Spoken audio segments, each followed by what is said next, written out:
Air India ವಿಮಾನ ಅಹಮದಾಬಾದಿಂದ ಲಂಡನ್ನಿಗೆ ಹೊರಟಿತ್ತು. ಅದೇನು crash ಆಗಿದೆ, 242 ಜನರನ್ನು ಹೊತ್ತು ಹೊರಟಿದ್ದಂಥ ಪ್ಲೇನ್ ಕ್ರ್ಯಾಶ್ ಆಗಿದೆ. ಅದರಲ್ಲಿ ಆ ದುರ್ಘಟನೆ ಆಗಿರ್ತಕ್ಕಂಥದ್ದು ಬಹಳ ದುರದೃಷ್ಟಕರ. ಎಲ್ಲರೂ ಕೂಡ ಈಗ ಬಂದಿರತಕ್ಕಂಥ ಸುದ್ದಿಯ ಪ್ರಕಾರ ಎಲ್ಲರೂ ತೀರ್ಕೊಂಡಿದ್ದಾರೆ ಅಂತ ಹೇಳಿ ಸುದ್ದಿ ಬರ್ತಾ ಇದೆ. ನಾನು ಬಹಳ ನೋವಿನಿಂದ ಆ ಕುಟುಂಬಗಳಿಗೆ ಏನು ತೀರ್ಕೊಂಡಿದ್ದಾರೆ ಅವರ ಆತ್ಮಕ್ಕೆ ಶಾಂತಿಯನ್ನು ಕೋರ್ತೇನೆ.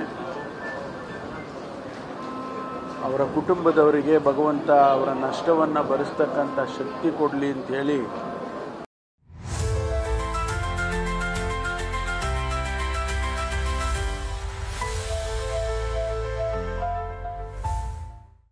ನಾನು ಪ್ರಾರ್ಥನೆ ಮಾಡ್ತೇನೆ.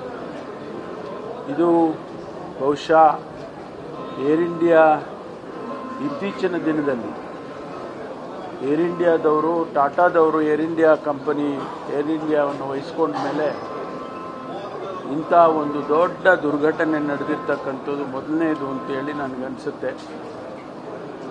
ಅದು ಯಾಕಾಯಿತು, ಹೇಗಾಯಿತು, ಇದೆಲ್ಲ ಟೆಕ್ನಿಕಲಿ ವರದಿ ಬಂದ ಮೇಲೆ ಗೊತ್ತಾಗುತ್ತೆ. ಒಟ್ಟಾರೆ ಇದರಲ್ಲಿ ಮಾಜಿ ಮುಖ್ಯಮಂತ್ರಿಗಳು, ಗುಜರಾತಿನ ಮಾಜಿ ಮುಖ್ಯಮಂತ್ರಿಗಳು ಕೂಡ ವಿಜಯ್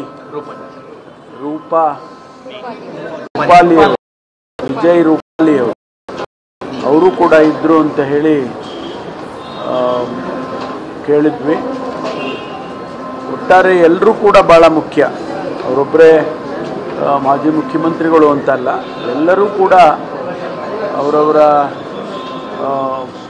ಜೀವನದಲ್ಲಿ ಅವರೇ ದೊಡ್ಡವರು. ಹಾಗಾಗಿ ಅವರೆಲ್ಲರಿಗೂ ಕೂಡ ಬಹಳ ನೋವಿನಿಂದ ನಾನು ಈ ಮಾತನ್ನು ಹೇಳ್ತೇನೆ. ಇದು ಆಗಬಾರ್ದು. ಇಂಥ ದುರ್ಘಟನೆಗಳು ನಮ್ಮ ಎಲ್ಲಿಯೂ ಕೂಡ ಆಗಬಾರ್ದು, ನಮ್ಮ ದೇಶದಲ್ಲೇ ಅಲ್ಲ, ಎಲ್ಲಿಯೂ ಕೂಡ ಆಗಬಾರ್ದು. ಕೇಂದ್ರ ಸರ್ಕಾರಕ್ಕೆ ನಾನು ಮನವಿಯನ್ನು ಮಾಡ್ತಕ್ಕಂಥದ್ದು, ಇದಕ್ಕೆ ಒಂದು ತನಿಖೆ ಆಗಬೇಕು. ಯಾತಕ್ಕಾಯಿತು, ಟೇಕ್ ಆಫ್ ಆದಮೇಲೆ ಏನು ವೈಫಲ್ಯ ಆಯಿತು, ಟೆಕ್ನಿಕಲಿ ಏನು ವೈಫಲ್ಯ ಆಯಿತು, ಅದೆಲ್ಲವನ್ನು ಕೂಡ ಅದನ್ನು ಅಧ್ಯಯನ ಮಾಡಿ ಇಡೀ ದೇಶಕ್ಕೆ ತಿಳಿಸಬೇಕು ಅಂತೇಳಿ ನಾನು ಕೇಂದ್ರ ಸರ್ಕಾರ ವಿಮಾನ ಸಚಿವರಿಗೆ ಒತ್ತಾಯವನ್ನು ಮಾಡ್ತೇನೆ.